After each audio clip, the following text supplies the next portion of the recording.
أعوذ بالله من الشيطان الرجيم. بسم الله الرحمن الرحيم. الحمد لله، الصلاة والسلام على رسول الله وعلى آله وأصحابه، ثم أما بعد. السلام علیکم و رحمت الله و برکاته. برادران و خواهران و دوستداران اعتقاد اهل سنت و الجماعه، اولا سلام خود را به یکایک شما رساندنی هستم و گفتنی هستم. السلام علیکم و رحمت الله و برکاته. بنده محمد شریف عبدالعلیم هستم. چند روز پیش یک گمنام با نام اسکندر ابو محمد مدنی با فکر خود و همسنگرانش گویا که بنده را ردیه دادند. اون ردیه از سخنان لب آب زنها هیچ فرقیتی نداشت، از اول تا با آخر تهمت و بهتان.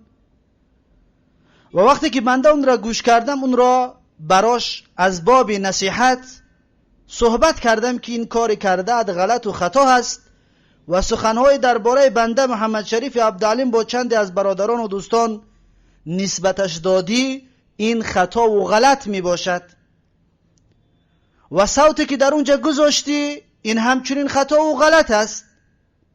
متاسفانه این بنده گمنام به جای اصلاح شدن یک باره بدتر شد، یک باره غوتید در جهل و گمراهیش، یک باره جهلش را زود آشکار کرد که هر کسی که انسان عادل باشد حتما گمراهی و جهل این انسان را درک میکند. و همچنین بنده میخواهم در این سبت خیانت این شخصیت را بیان بکنم، خیانت علمیش را، خیانتی که بر ملت کرده است، ملت اسلام، خیانتی که بر شما ای گوش کنندگان ابو محمد مدنی، خیانتی که برای شما یا بر شما کردگی هست. من میخواهم در این سبت این خیانت ها را آشکار بکنم. این خیانت ها فقط یکی از عالم را که 3 خیانت کردگی است در یک سبت. یک عالم را 3 بار خیانت کرده است در یک سبت، در مدتی 3 دقیقه یا 5 دقیقه 3 بار تهمت زده است و خیانت کرده است. پیش از اونه که درباره خیانت و بدبختی های این انسان ناکام و خائن صحبت بکنم، اولا میخواهم درباره حکم بغیر ما انزل الله، تفصیلاتی که علما دادگی هستند این را بیان بکنم. مختصرا با تفصیل داخل نمیشوم، زیرا اینکه حالا بیان کردنی یا حالا وقتی بیان کردن خیانت این خیانتکار است، تا اینکه این خیانتکار را من آشکار بکنم برای انسانهای عادل و انسانهای حقجو که این خائن است، این شما را فریب کرد و فریب کرده ایستاده است و گپهای عالما را برای شما دروغ میرساند.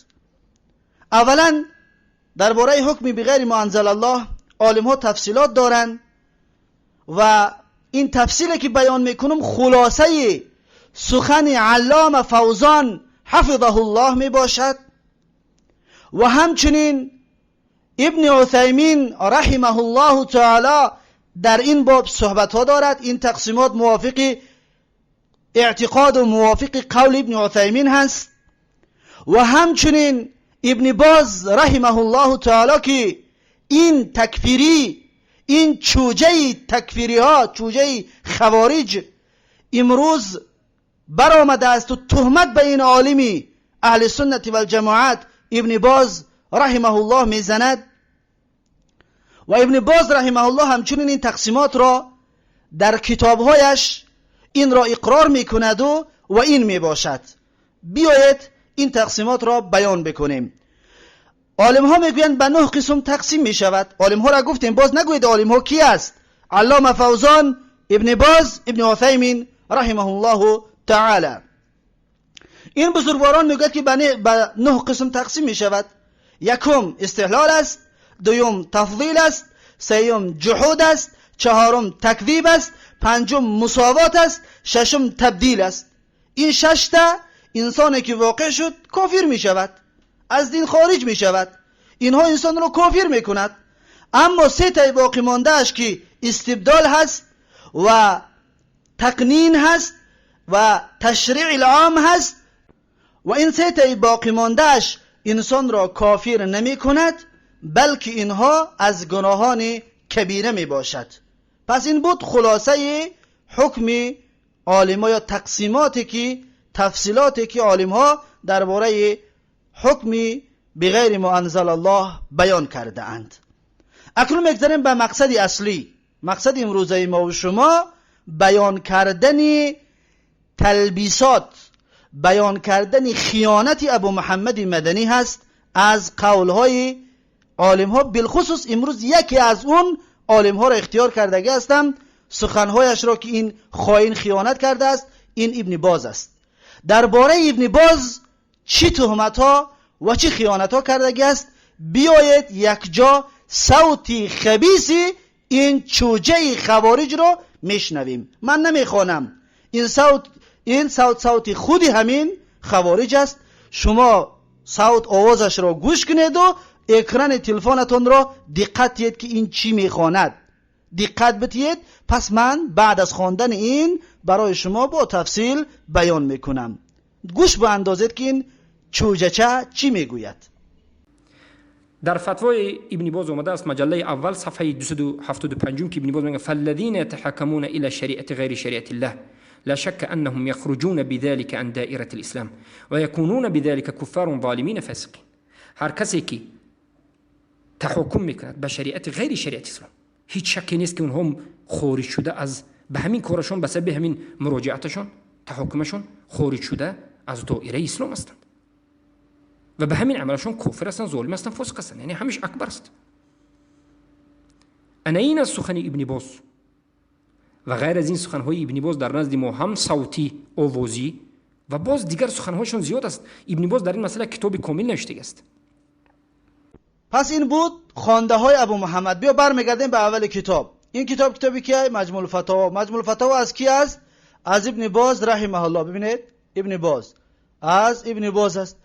قسم چندمه؟ قسم یکمش. ببینید قسم یکم.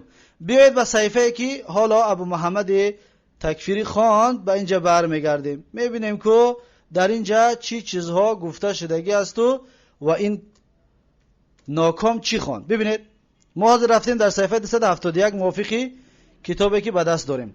حکم الاحتکام الى قوانین الوضعیه مع وجود قرآن الکریم. این سرلوحش است، یعنی حکم چی؟ فیصله کردن به قوانین وضعی با وجود قرآن کریم همراهش. در همین زمان ما میگه با چی فیصله کنیم؟ با قوانین وضعی و موضوعش است. اکنون ابو محمد که جا را خوند، دقتید.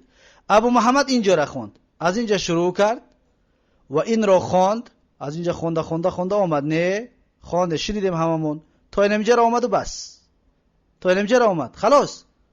باز از کجا سر کرد؟ از اینجا سر کرد، رفت خواند تا اینجا و از اینجا تا اینجا و از اینجا تا اینجا همچنین خواند. انمی قدر ابو محمد مدنی تکفیری خواند و بس. اینجا رو چرا نخواند؟ اینجایی که حالا میبینید خطش نکشیدیم، چرا نخواندش؟ میدونید برای چی؟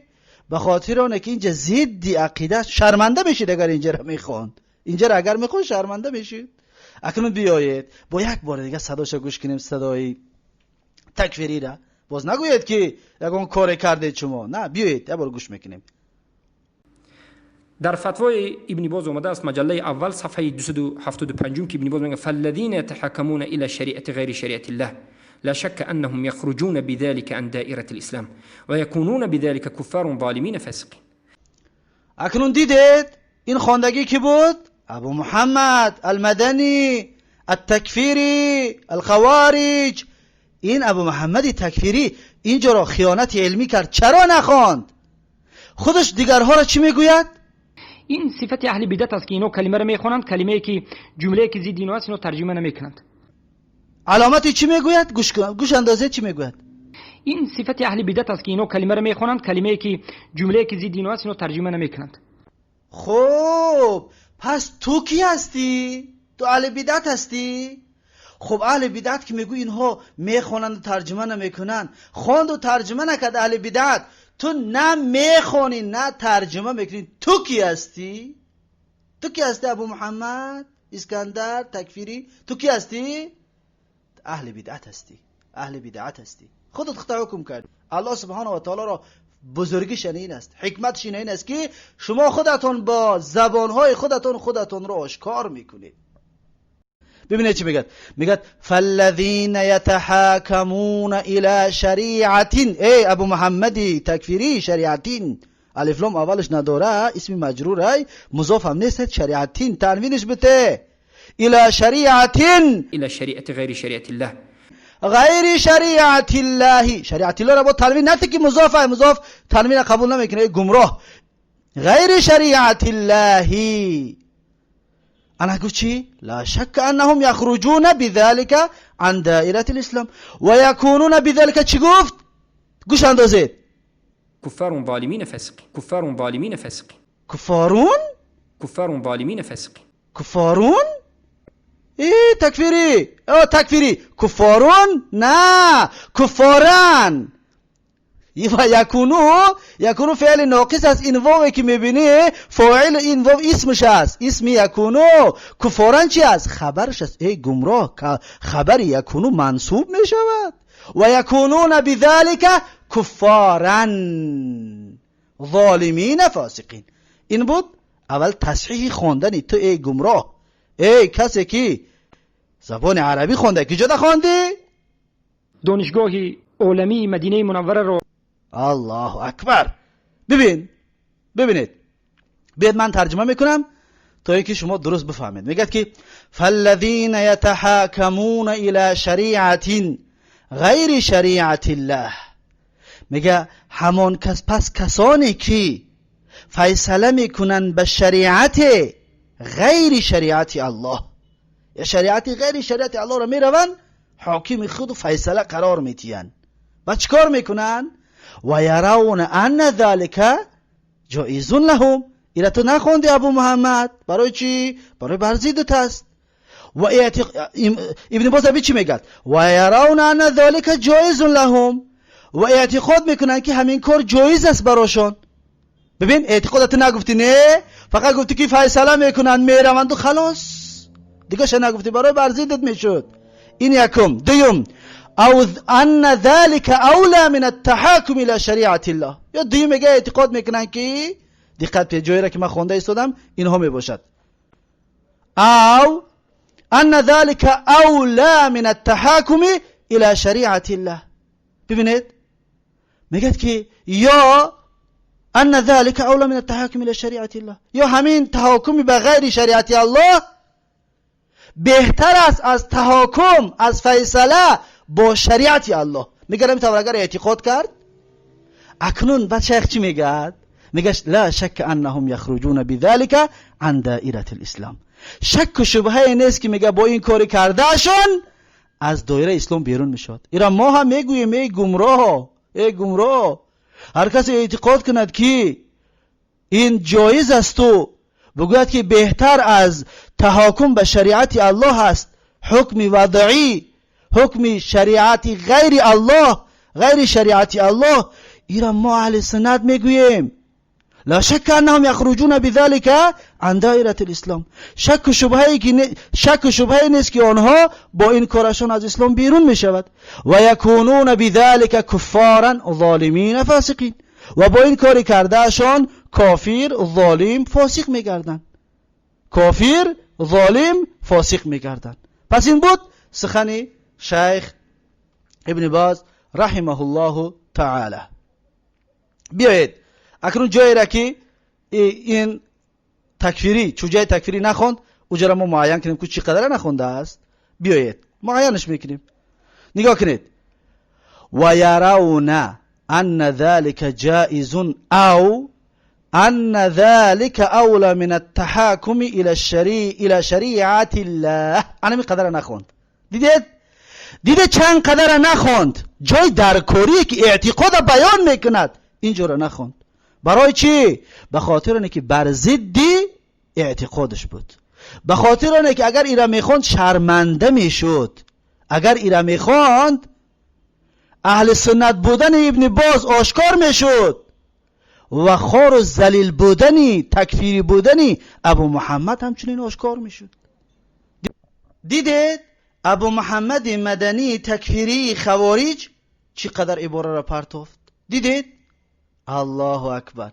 ای ابو محمد، با شاگردانت، با هم مسلکانت شرمنده ها شما بیا من یه راه تا نشان میتیم، بیا راه را خوب گوش کنید، خوب گوش کن. ابو محمد با شاگردانت همتون یک جا بیاد اکنون این یکم جواب، ولی با دویم هست، سهیم هست، ولی چند تا دیگه هست. ولی جاهلی تو را بیان خواهم کرد که تو چی طور مدینه خوندگی هستی، تو چی طور در اونجا در بین عربا خوندگی هستی، یک جاهل عربی را خونده نمیتوانی. انشاءالله من بیان خواهم کرد. با باز دکتر میشه تو، با دکتر میشه نه دکتر میشوی، خودت گفتی نه. گوش کن. و حالا ما به دکتری تقدیم کرده هستیم، همین حال حاضر ما به دکتری تقدیم کرده هستیم و داریم دکتری میخونیم. اگر تو دکتر شوی، همین شما برین ها دکتر شدین، شما برین ها همه را جزیر کردید، به سواد عربی خونده نمیتونه دکتر میشیده است، عربی خونده نمیتونه دکتر میشیده است. الله اکبر. دکترها همه مردن، شما دکتر شوید. بیاید اکنون همه راه گفتگی ما بگیرید، کلندارا بیلارا تیار کنید، جوابا را خلاص که کردم. ابو محمد با شاگردا همتون برای خطانه گور کنید، تایخا کنید، هیچ که نبینه دیگه. شرمنده ها، بی حیا ها، با ایزا نمیکشید، گپ میزنید، این قدر مردم فریب کردید، این قدر مردم گمراه کردید. شرمنده. اگر بجایت یک انسان بناموس بشید دیگر گپ نمیزد. صوفیا وقتی که من غلط چون نمیقبیدم، شیطانی چون نمیقبیدم، میگریختن میرفتن دیگه، پیش من نمی اومدن. توی جاهلی، توی بناموسی، توی احمق، باز همه بروی سربستر میشوی. ای انسان خودت ندران، شرمنده میشوی، شرمنده میشوی. ای خوارج، ای تکفیری، آشکار کو، بگو تکفیری هستی، بگو که خوارج هستی، اهل سنت نگو خطا. انشالله آشکارت میکنم، باز انشالله دوام دارد. من در اینجا چند صحبت های درباره عربی غلط خوندی یا اشاره ها کردم گذاشتم، ولی من کامل صحبت نکردم، فقط اشاره ها کردم که در این غلط هایی که کرده ای باز انشالله یک درس خاص برای خطاهای عربیت بیان خواهم کرد.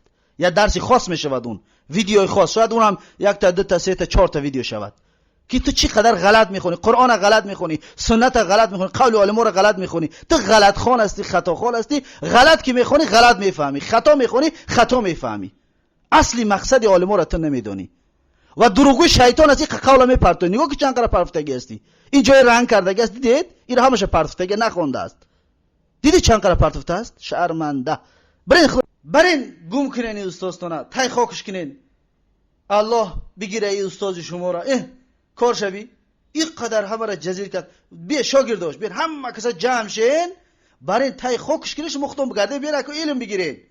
با همین استادتونه زیتا شرمنده تون میکنه. دیده شرمندگیشه. این طور انسان چی میگن؟ میدونه این طور انسان ها را چی میگن؟ محرف میگن. بیچاره عالمی قولش تعریف میکنی، یک کس میشنوه فکر میکنه که ابن باز هم تکفیری بود به مثل تو، فکر میکنه که ابن باز هم به مثل تو خوارج بود. نعوذ بالله. ابن باز ای اهل سنت و جماعت است، اما تو تکفیری هستی. ای ابو محمد دروغ نگو، ای پشتی نام ابن باز گپ نزن. تو دروغ میگی در حقش. ببین چند قدر دروغ گفتی، چند قدر بار را پرتافتی. شرمنده، بی حیا. برای گم شیخ خدا بگیره ختم گپ تمام. صدقه حی زندگیت کنه، صدقه همون بچه‌هایی که ترا گوش میکنن، صدقه همون بچه‌ها شوی. بیچاره مهنت میکنن، زحمت میکشن، توی جاهل گوش میکنن. علم داشته باشی که بار یا علم بتی. ای برادران، ای گوش کننده های ابو محمد، شما دقتیه. علم دین است. دین تو نه جاهل گرفته که شیطان است، کتاب قدرش پرتافته است. ولی این یک تش است، ولی دوام دارد، ولی یک تش است. ویدیو بعدی را انتظار باشید.